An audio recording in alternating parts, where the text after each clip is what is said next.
नमस्कार दोस्तों। केरल के वायनाड डिस्ट्रिक्ट में भूस्खलन के कारण 4 गांव डूब चुके हैं और उसके बाद करीब करीब 300 के आसपास लोगों की डेथ हो चुकी है, मृत्यु हो चुकी है।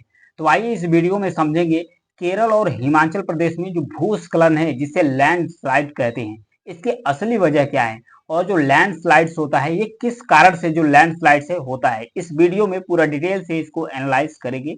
तो आइए चलते हैं केरल के वायनाड डिस्ट्रिक्ट की तरफ। केरल का जो वायनाड डिस्ट्रिक्ट है इसमें 29 जुलाई को रात में 29 जुलाई को अचानक तेज आवाज के साथ कुछ चट्टाने और जमीन अचानक से धंसने लगती है। धंसने के बाद मलबा गिरने लगता है। इसकी चपेट में जो मुंडन थुरई यहाँ पर देख सकते हैं लैंडस्लाइड्स कहाँ से शुरू हुआ, मुंडकई, फिर उसके बाद जो चूरमाला है यहाँ से शुरू हुआ और यहाँ तक गया, यहाँ तक लैंडस्लाइड्स हुई। इसके चपेट में लगभग 3 से 4 गांव आ गए और 3 से 4 गांव में जो फ्लड है, मलबा पूरा एक तरीके से इकट्ठा हो गए। इसमें बताया जा रहा है कि जो घर हैं, पुल है, सड़कें हैं, गाड़ियां हैं, ये सब उसमें धंसना शुरू कर दिया और 267 लोगों से, अभी मरने वालों की संख्या 283 से भी ऊपर हो गई है। तो इनकी मरने वालों की संख्या 263 से 283 तक पहुंच गई है। अभी भी इनकी संभावनाएं बढ़ती चली जा रही है। तो आज समझेंगे हम कि जो हिमाचल प्रदेश का कुल्लू और मंडी है, यहाँ पर तेज बारिश से, बादल फटने से जो लैंडस्लाइड्स हुआ है, कई घर तबाह हो गए हैं। खबर यह भी है कि 2 की मौत भी हो चुकी है और 51 लोग लापता है। तो आज समझेंगे कि यहाँ पर जो हो रहा है, ऐसी घटना हो रही है, वो क्यों हो रही है, इसका सबसे बड़ा रीजन क्यों है। पहले मैप के लोकेशन पर दोनों राज्य को इंडिकेट करते हैं। यह है भारत का हिमाचल प्रदेश राज्य, ये भी पहाड़ी इलाका है। यह है केरल राज्य, ये भी पहाड़ी इलाका है। जबकि ऊंचाई के मामले में अगर कंपैरिजन किया जाए तो हिमाचल प्रदेश की जो ऊंचाई है, ये केरल के अपेक्षा इसकी ऊंचाई अधिक है, लेकिन दोनों ही पहाड़ी इलाकों पर बसा हुआ राज्य है। अगर जंगल की बात किया जाए तो जो हिमाचल प्रदेश का जो कुल्लू और मनाली का जो जंगली पहाड़ी क्षेत्र है, यहाँ पर जो जंगल है, यहाँ पर जो वन है वो सघन है। इसके बाद वहीं केरल में जो है ये विरल हो गया है। तो आज समझेंगे कि जो लैंडस्लाइड्स है ये क्या होता है, केरल के वायनाड और हिमाचल प्रदेश के कुल्लू और मंडी में ही तबाही क्यों मचाता है। साधारण शब्दों में अगर समझे तो किसी ढलान वाली जगह से जमीन या चट्टान का नीचे सरकना ही भूस्खलन या लैंडस्लाइड्स कहते हैं। कहते हैं कोई भी पहाड़ी इलाका है, यहाँ पर ढलान है, इस ढलान वाले जगहों से अगर मिट्टी का एक बड़ा टुकड़ा या फिर पहाड़ का एक, चट्टान का एक बड़ा टुकड़ा वहां से सरक कर या कट कर नीचे गिरता है, तो इसे ही बोला जाता है भूस्खलन या लैंडस्लाइड्स इसे कहा जाता है, क्योंकि ये जमीन की तरफ नीचे सरकना शुरू करता है। अगर इसे वैज्ञानिक भाषा में बोला जाए तो डाउन स्लोप मूवमेंट कहा जाता है, इसे डाउन स्लोप मूवमेंट कहा जाता है। ग्रेविटी के कारण जमीन या चट्टान अपना वजन नहीं ढो पाता है। जब चट्टानों पर ग्रेविटी अधिक से अधिक काम करना शुरू कर देता है, तो जो इसके नीचे के सतह वाली जमीन है, ये इसका वजन को सरवाइव नहीं कर पाता है। इसके कारण से जो चट्टानी संरचना है ये टूट कर अलग होकर इससे नीचे की तरफ फिसलना, सरकना शुरू कर देता है। इसी को कहा जाता है कि लैंडस्लाइड, जिसे इंग्लिश में लैंडस्लाइड बोलते हैं, हिंदी में बोलते हैं भूस्खलन। तो ये केरल में देखने को मिला है, ये हिमाचल प्रदेश में भी अक्सर करके देखने को मिलता है। यहाँ पर ज्यादा बारिश के कारण पहाड़ों से जो पानी है, मलबा है, बहकर नीचे आ रहा है। इसके वजह से जो मलबा है, मलबा का ढेर लग चुका है। यहाँ पर देख सकते हैं जिस प्रकार से मलबा यहाँ पर इकट्ठा हो रहा है। यहाँ पर लोगों की जो बस्तियां हैं वो इकट्ठा की जा रही है और उसके बाद कितने लोगों की मौत हो गई है और काफी लोग लापता हैं, उनको भी सर्च ऑपरेशन के तहत ढूंढा जा रहा है। आमतौर पर जो लैंडस्लाइड्स होता है, किन वजहों के कारण होता है, हिमाचल प्रदेश और केरल में जो भूस्खलन है क्या ये अलग अलग है, तो इसे समझेंगे कि केरल और जो राजस्थान है इसके अंदर जो लैंडस्लाइड्स हुआ है ये दोनों अलग अलग है कि नहीं है। अगर है तो किस तरीके से अलग है, इसको समझते हैं। लैंडस्लाइड सतह के नीचे जमीन की जो परत होती है उसमें अंदर अगर जो हलचल होता है, इसके अंदर जब हलचल होता है तो ऊपर वाला हिस्सा कट कर बाहर गिरना शुरू कर देता है। खासकर इसमें जो एंगल होता है उसके कारण होता है। मिट्टी अपनी जो पकड़ है वो छोड़ना शुरू कर देता है। फिर आइए समझते हैं हिमाचल प्रदेश और जो केरल के अंदर से जो लैंडस्लाइड्स यानी कि जो भूस्खलन हुआ है इसमें कितना अंतर है, अगर है या नहीं भी है। हिमाचल प्रदेश देश का जो ऊपरी हिस्सा है, यहाँ पर देख सकते हैं हिमाचल प्रदेश देश के ऊपरी हिस्से में स्थित है और वहीं जो केरल है निचले हिस्से में स्थित है।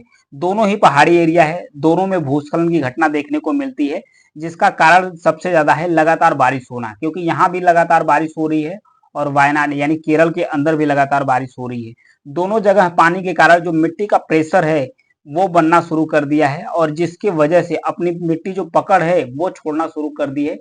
ये जो मिट्टी है ये कट करके एक बड़े हिस्से में कट कट कर नीचे गिरना शुरू कर दी है। इसी को भूस्खलन की घटना कहते हैं। जो लैंडस्लाइड्स होता है इसमें पानी का कितना रोल होता है, जो वाटर होता है वाटर का यानी पानी का कितना रोल होता है, जो लैंडस्लाइड्स होता है यानी कि जो भूस्खलन होता है इसमें कितना रोल होता है।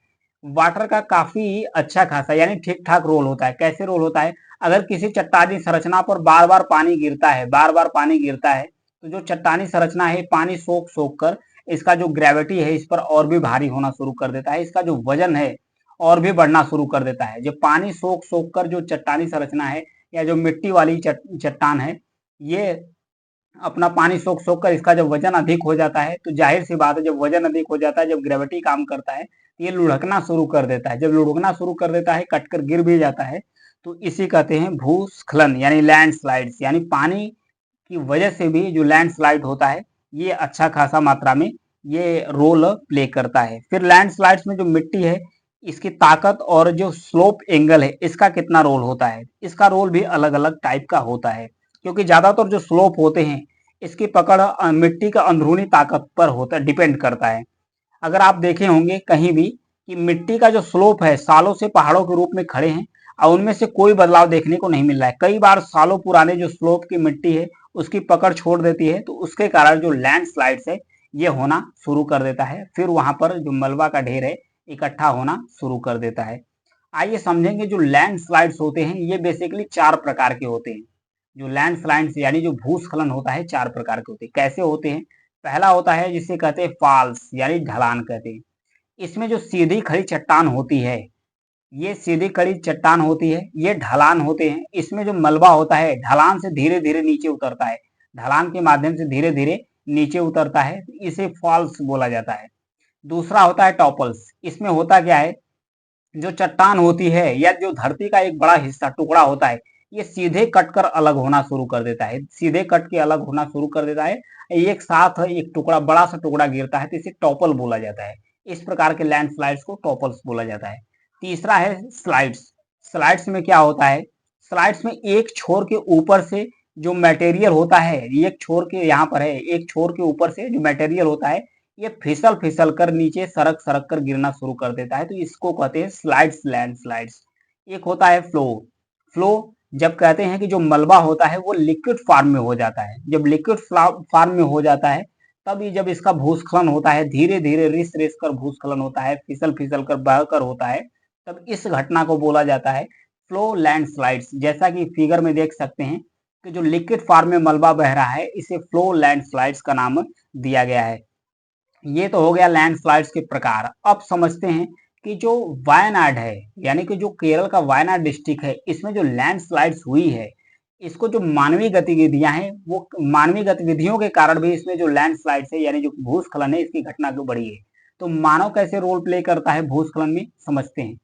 खान माइनिंग यानी कि जो खदान है उसकी खुदाई करते हैं। बड़े पैमाने पर जब सड़कों का निर्माण होता है, एकल फसल का जब खेती की जाती है तो बड़े पैमाने पर जो वृक्ष होते हैं उसको काट दिया जाता है। जो इमारत होते हैं, बड़ी बड़ी इमारतों को पहाड़ी इलाके में जब बनाना शुरू कर देते हैं जमीन को समतल करके, फिर पहाड़ी क्षेत्रों में जो जनसंख्या होती है जब उसका विस्तार अधिक से अधिक होना शुरू कर देता है, ये जो मानवीय गतिविधियां हैं इसके कारण भी जो लैंडस्लाइड्स होता है यानी जो भूस्खलन होता है ये बढ़ जाता है। कुछ घटना के बारे में समझते हैं। केरल के वन अनुसंधान संस्थान के प्रमुख वैज्ञानिक हैं जिनका नाम है टीवी सचिव, इनका नाम है टीवी सजीव। यहाँ पर देख सकते हैं इनका फिगर से। भारी बारिश के कारण भूस्खलन होता है क्योंकि इस एरिया में जो इंसानी गतिविधियां हैं ये बढ़ गई है, इनके द्वारा कहा जा रहा है। नियमों के विपरीत कई जो सेंसिटिव एरिया है वहां पर निर्माण कार्य हुए हैं। जो केरल का वायनाड डिस्ट्रिक्ट है वहां पर 40% से अधिक हिस्सा जो लैंडस्लाइड्स है उसको लेकर एक सेंसिटिव जोन है। जिले का जो चूरलमाला, मुंडकाई और उसके बाद जो पुथुमाला सहित जो मेमपाड़ी क्षेत्र है वहां पर ज्यादा खतरा देखने को मिलता है। केरल के अंदर जलवायु परिवर्तन के कारण 2015 में भयंकर सूखा पड़ा था। फिर वही 2017 में चलते हैं, 17 की तरफ बढ़ते हैं तो विनाशकारी जो ओखा चक्रवात आया था, जिसे ओखी चक्रवात के नाम से जाने जाते हैं, इसके कारण बाढ़ आ गई थी बड़े पैमाने पर। 2018 और 19 में भी बड़े पैमाने पर बाढ़ के साथ साथ 2018 और 19 में भी बाढ़ के साथ साथ भूस्खलन की घटना केरल में देखने को मिली है, जिससे 300 लोगों की मौत केरल के अंदर हुई थी। और 6 सालों में जो लैंडस्लाइड है, इसके कारण जो हार्ड तरीके से मृत्यु हो रही है, हर मतलब कि और भी घटना देखने को, मतलब और भी नुकसान केरल में देखने को मिल रहा है। तो आइए समझेंगे इसको रोकने के लिए कैसे इसे रोका जा सकता है, इसको रोकने के लिए क्या उपाय किए जा सकते हैं। तो सबसे पहले समझते हैं इसको रोकने के लिए क्या क्या उपाय किए जा सकते हैं। सबसे आसान तरीका है कि जो पहाड़ी इलाका है उसमें जो निर्माण कार्य हो रहे हैं, निर्माण कार्य यानी बड़े बड़े जो वृक्ष हैं, इसको जो काट कर सड़कें बनाई जा रही है, अधिक से अधिक जो घर बसाए जा रहे हैं, अधिक से अधिक जो जनसंख्या है पहाड़ी इलाकों में बढ़ रही है, उसको तुरंत रोकने की आवश्यकता है। और जो खासकर जो ढलान वाला इलाका है, जो पहाड़ी इलाका है, वहां पर जो वृक्षारोपण है, इस घटना के कारण अधिक से अधिक अगर वृक्ष भी होते हैं तो भी जो मिट्टी है उसकी जड़ के कारण बंधी रहती है, तो वहां भी जो लैंडस्लाइड है उसकी घटना कम देखने को मिल सकती है। यानी कि अधिक से अधिक वहां पर जो बड़े बड़े रिसोर्ट रिसोर्ट बन रहे हैं, जो जंगल काटकर बड़े बड़े रिसोर्ट बन रहे हैं पहाड़ी इलाकों पर, उसे भी रोकने की आवश्यकता है। अगर इन सब सारी चीजों को अगर रोका जाता है तो केरल के अंदर या हिमाचल प्रदेश के अंदर या पहाड़ी इलाकों के अंदर जो भूस्खलन की घटना देखने को मिलती है, यानी जो लैंडस्लाइड्स देखने की घटना मिलती है, उसे आसानी से रोका जा सकता है। केदारनाथ 2013 की बात करते हैं, 2013 उत्तराखंड में केदारनाथ के अंदर से भूस्खलन से बहुत ज्यादा मूसलाधार बारिश हुई थी, बाढ़ भी आई थी, उसके कारण बहुत ज्यादा भूस्खलन की घटना देखने को मिला था। वहां पर 5700 से अधिक लोग मारे गए थे, 4200 से अधिक लोग का जो गांव है वो पानी में फ्लो कर गया था, यानी बह गया था। वही दार्जिलिंग पश्चिम बंगाल में अगर 1968 की बात किया जाए तो 1968 की बात किया जाए तो दार्जिलिंग के अंदर अक्टूबर के जो बाढ़ के कारण जो भूस्खलन हुआ था उसमें 60 किलोमीटर जो लंबा नेशनल हाईवे है, नेशनल हाईवे 91 है, ये करीब 2 भागों में टूट गया था। इससे आपदा आई थी, 1000 से अधिक लोगों की मृत्यु हो चुकी थी। फिर गुवाहाटी में 1948 में असम का जो गुवाहाटी है वहां पर भारी बारिश के कारण से बड़े पैमाने पर भूस्खलन हुआ था। इसमें पूरा का पूरा एक गांव दफन हो गया था, जिसमें 500 से अधिक लोगों की गांव जान चली गई थी। मापला गांव अविभाजित उत्तर प्रदेश है, उसमें 1998 में 7 दिन लगातार बारिश हुई, जिससे जो लैंडस्लाइड्स है उसकी घटना हुई, 300 से 80 लोग की वहां पर मृत्यु हो गई। ये था लैंडस्लाइड्स होता क्या है, किस वजह से होता है, कितने प्रकार के लैंडस्लाइड्स होते हैं, इसे किस प्रकार से रोका जा सकता है, पूरे मुद्दे को एनालिसिस करके बताया हूं। Thank you.